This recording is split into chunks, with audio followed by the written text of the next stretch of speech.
उन जो भाषाएं हैं, उन उपभाषाओं से विभिन्न बोलियों का जन्म हुआ। ये मैंने बताया था। और मैंने कहा था कि जो विभिन्न बोलियां हैं वह मैंने हिंदी की 18 बोलियां बताया था। कितनी बोलियां मैंने बताया था? आपको 18 बोलियां ही बताना है। यदि परीक्षा में पूछता है तो परीक्षा में पूछे कि हिंदी की कुल कितनी बोलियां हैं तो आप बताओगे 18। वैसे इसमें थोड़ा है मतभेद। कभी यदि 18 विकल्प में ना मिले और 17 मिल जाए तो 17 भी ठीक है, उसको सही कर लेना। क्यों? शायद मैंने पिछले दिन बताया होगा कि एक बोली है नेपाली। कौन सी बोली है? नेपाली को कुछ विद्वान मानते हैं कि यह जो है अपना भाषा का रूप ले चुकी है, इसको बोली मानना ठीक नहीं है, तो उन्होंने नेपाली को बोली से अलग कर दिया है। तो फिर एक कम हो जाएगा तो कितनी बचेंगी? 17। और इसी बात को लेकर के डॉक्टर नगेंद्र ने अपने हिंदी साहित्य के इतिहास में 17 बोलियां ही मानी है।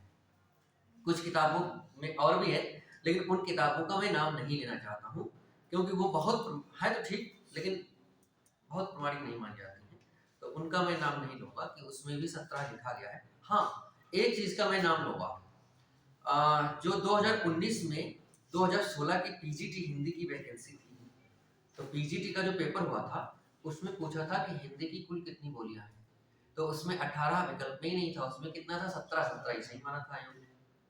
ठीक है, लेकिन यूपी में, यूपी एसआई दरोगा में और इसमें यूपी टेट में इसको पूछा है, तो उसने आयोग ने 17 था ही नहीं विकल्प में। कितने थे? 18 था, 18 ही माना था। तो इसलिए मैं बता रहा हूं कि आपके आयोग में ये पाठ्यक्रम में है, बोलियां पूछा है उसने, लेकिन बोलियों के बारे में पूछ रहा है कि उसकी विशेषता के बारे में एक प्रश्न पूछा है। दूसरी बोली ये जो है, ये बोली कहाँ किस जिले में बोली जाती है, ये पूछा है। लेकिन अभी तक ये नहीं पूछा है कि, क्योंकि 2012 से 7-8 बार 10 बार ही हुआ है सीसेट, और सीसेट में हिंदी पूछेगा, तो उसमें जो है अभी तक ये नहीं पूछा है कि बोलियां हिंदी की हैं कितनी। तो यदि पूछेगा, पूछ सकता है क्योंकि ये पाठ्यक्रम में है और इम्पोर्टेंट बहुत प्रश्न है, तो यदि पूछे तो विकल्प देखना होगा। माना कि दोनों पूछ ले तो मेरे ख्याल से आप 17 मानिएगा। ठीक है, होगा नहीं ऐसा, लेकिन क्योंकि यदि ऐसा होगा तो फिर ये विवादास्पद हो जाएगा प्रश्न, और विवादास्पद होने का मतलब समझ ही रहे हो कि फिर उसमें आगे निर्णय आएगा क्या आएगा। हो सकता है सबको बराबर नंबर मिले, वो जो कुछ भी, लेकिन विवादास्पद हो जाएगा। दोनों नहीं आएगा, 17 आएगा विकल्प में, 18 आएगा, दोनों में से जो आएगा वही लगाने का बात है। ठीक, अब लेकिन बात जो आगे है कि जो हमने 18 बोलियां बताई थी कुल, उनमें से हिंदी का नाम कहीं आया? कहीं हिंदी नाम ही नहीं आया। उपभाषा में 2 जगहों पे नाम आया है, एक पश्चिमी हिंदी और दूसरा पूर्वी हिंदी। तो ये हिंदी नाम तो आए, तब तो हम हिंदी भाषा पढ़े।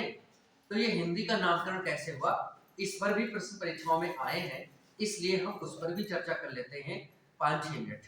ठीक है, फिर उसके आगे बढ़ते हैं हिंदी की संवैधानिक स्थिति पर। तो पहले हम बढ़ते हैं हिंदी के नामकरण पर। तो देख लीजिए हिंदी का नामकरण, हिंदी का नामकरण।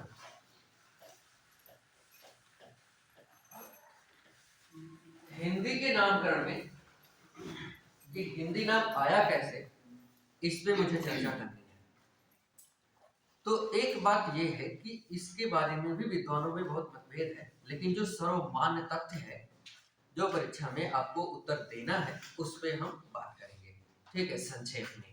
तो सबसे पहली बात तो ये है कि ऐसा विद्वानों ने माना है कि जो हिंदी शब्द का विकास हुआ है वो सिंध शब्द से हुआ है। किससे हुआ है? इतनी बात तो ठीक है। अब ये सिंध शब्द से ही विकास क्यों हुआ है, उसके बारे में थोड़ी बात जान लेते हैं। देखो, हमारा देश जो है, हमारा देश भारत,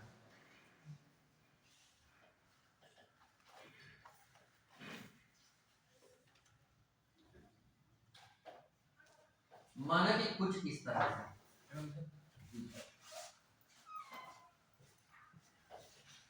मान लो अपना बना है, क्योंकि हमने बनाया है, देखो कहीं जिले में क्या बन गया था, थोड़ा थोड़ा समझने लायक बना। ठीक है, हाँ, तो इसमें क्या है कि यहाँ पे मानसरोवर ग्लेशियर है, चीमा मानसरोवर ग्लेशियर भी है और उसका एक छोटा सा भाग है चीमा युगडू ग्लेशियर, है ना।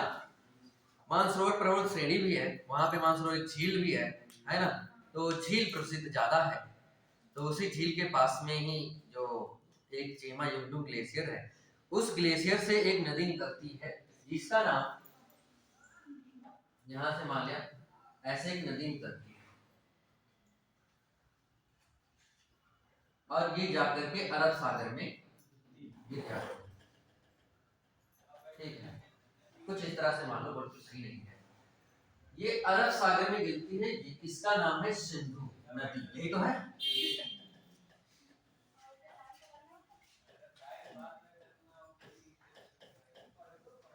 इतने किलोमीटर ये लंबी है। ये पाकिस्तान है, ये जम्मू कश्मीर है, ये लद्दाख, जी हाँ, ये लद्दाख है इधर, है ना। कुछ इधर जम्मू कश्मीर है और नीचे हिमाचल और पंजाब वगैरह से तो ज्यादा इसका मतलब नहीं है। ठीक है, दो से ही मतलब है, एक लद्दाख से, दूसरा जम्मू कश्मीर से। ठीक है, तो दो स्टेट से, दो राज्यों से ये नदी निकलती है।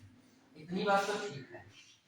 ये अब बात ये है कि हमारा भारत देश जो है वो बहुत ही समृद्ध देश रहा है। समृद्ध का मतलब धनधान्य। समृद्ध की कई परिभाषाएं हो सकती हैं।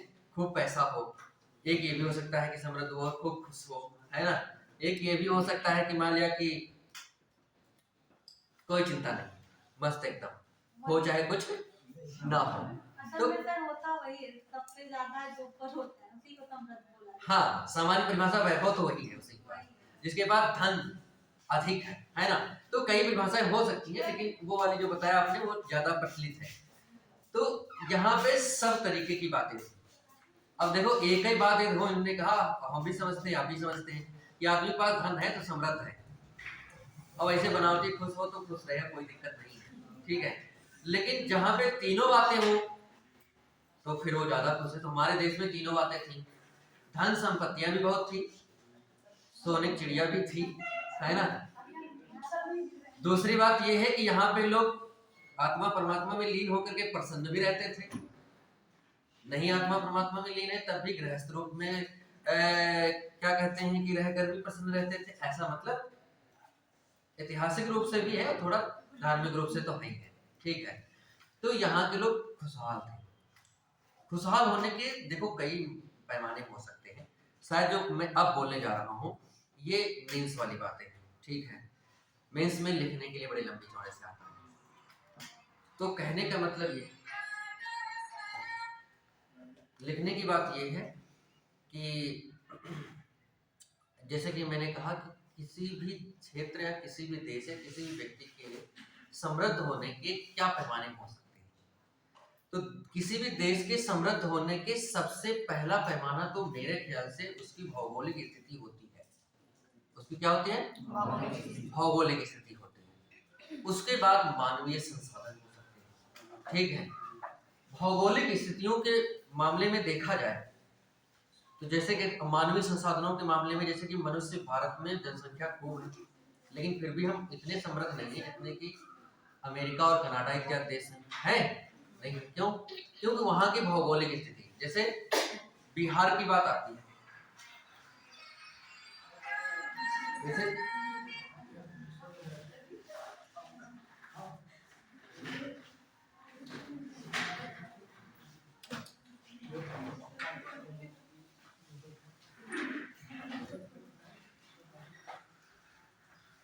जैसे बिहार की बात आती है। ठीक है, तो बिहार में कितना भी विकास किया जाए, वहां की ऐसी भौगोलिक संरचना है कि उन भौगोलिक संरचनाओं के द्वारा समस्त विकास को विनाश में बदल दिया जाता है। इतनी नदियां हैं, वहां की जो धरातलीय संरचना है वो ऐसी विषम परिस्थिति में है कि वहां पे दिक्कतें आती हैं। हाँ हाँ, ठीक ठीक बिल्कुल। तो अब दूसरी बात ये है कि जैसे कि भारत है, भारत में हम लोग इतना काम करते हैं, सब कुछ बातें हैं, लेकिन हम लोग हमसे ज्यादा अमेरिका वाले बताते हैं समृद्ध है, आज कनाडा वाले हैं, ऑस्ट्रेलिया वाले हैं। क्यों है?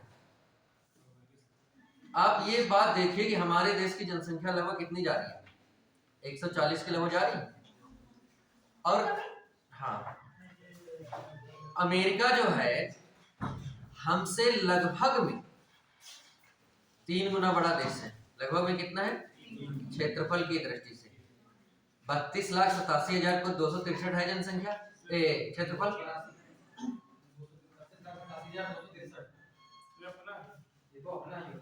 हाँ, भारत का है 98 लाख कुछ करके, अमेरिका का है कितना हो गया? 3 गुना लगभग हुआ, नहीं हुआ? हाँ, तो 3 गुना लगभग हुआ। और अमेरिका की जनसंख्या कितनी है? 28-30 लाख है, 28 लाख कुछ, 30 लाख मान लो, नए आंकड़ों में 32 लाख कुछ आ रहा है, ठीक है। अब ये समझ जाओ कि 3 गुने जनसंख्या, 3 गुने जमीन है उसके पास, अब तिहाई से भी कम, तिहाई क्या 140 समझ ही लो, ठीक है। तो अब बात यह है कि वहां की भौगोलिक और जनसांख्यिकीय स्थितियों ने ही तो वहां को समृद्ध बनाने का प्रयास किया। तो अब ऐसी स्थितियां होती हैं, तो भौगोलिक स्थिति और जनसांख्यिकीय स्थिति माने मानव संसाधन और भौगोलिक संसाधन स्थिति, ये दो प्रमुख क्या किसी भी देश, किसी भी क्षेत्र और किसी भी व्यक्ति के लिए विकास के सबसे महत्वपूर्ण मानक होते हैं, स्थितियां होती हैं, ठीक है। तो अब बात यह है कि वही स्थिति भारत की है।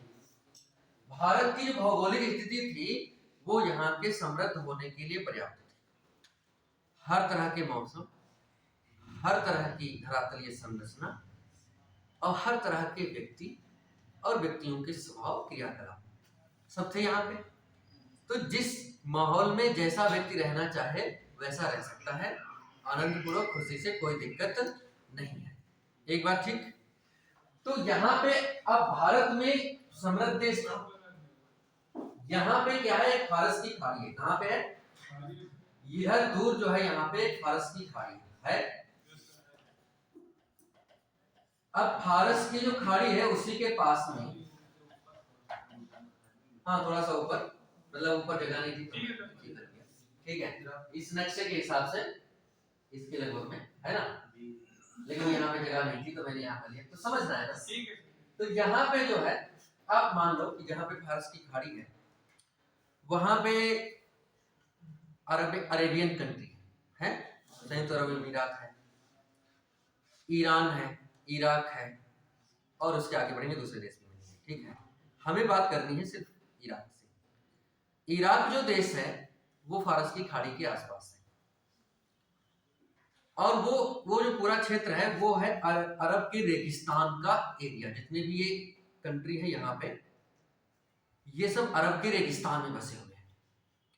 अब अरब का यदि रेगिस्तान है तो समझ लो कि कितना भी वहां पे सुविधाएं होंगी, तो फिर रेगिस्तान है तो दिक्कतें तो होगी, खाने पीने की भी दिक्कतें होंगी।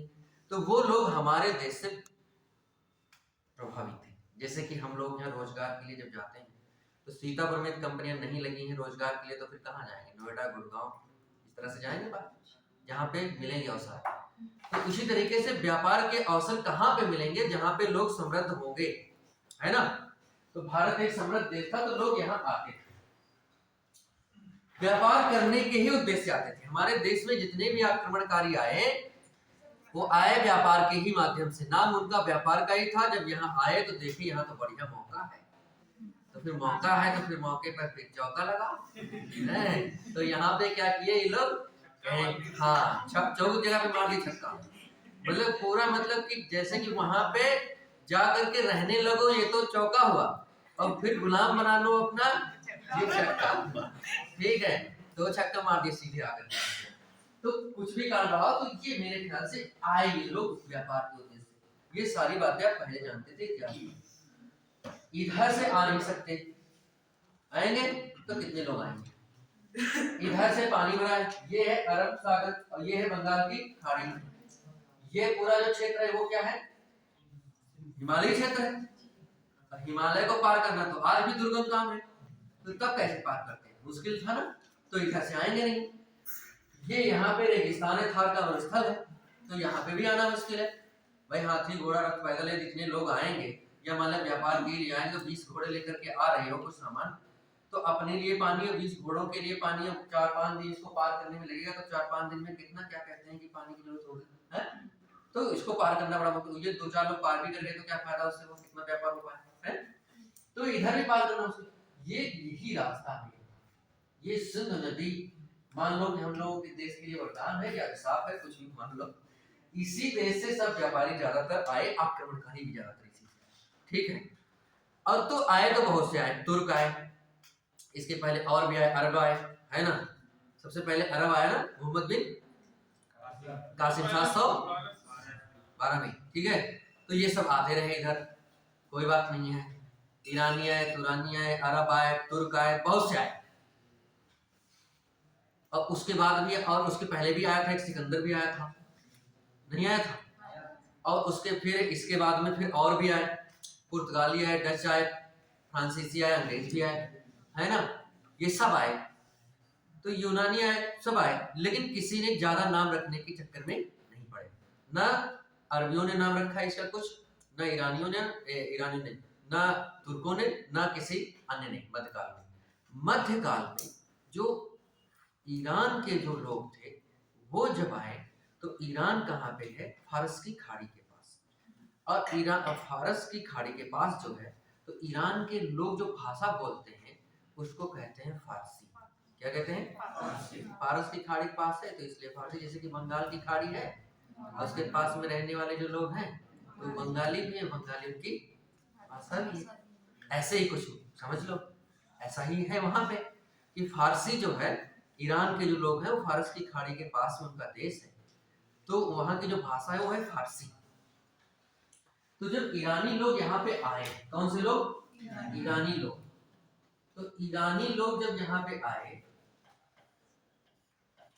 तब यहाँ के लोगों से पूछा कि भाई हम कहाँ आ गए हैं, ठीक है। जैसे कहीं बाहर जाओ, कहीं तुम दूर जाना है, मान लिया कि चित्रकूट जाना है, तो चित्रकूट जाना यदि है तो फिर इसको पास कर दो।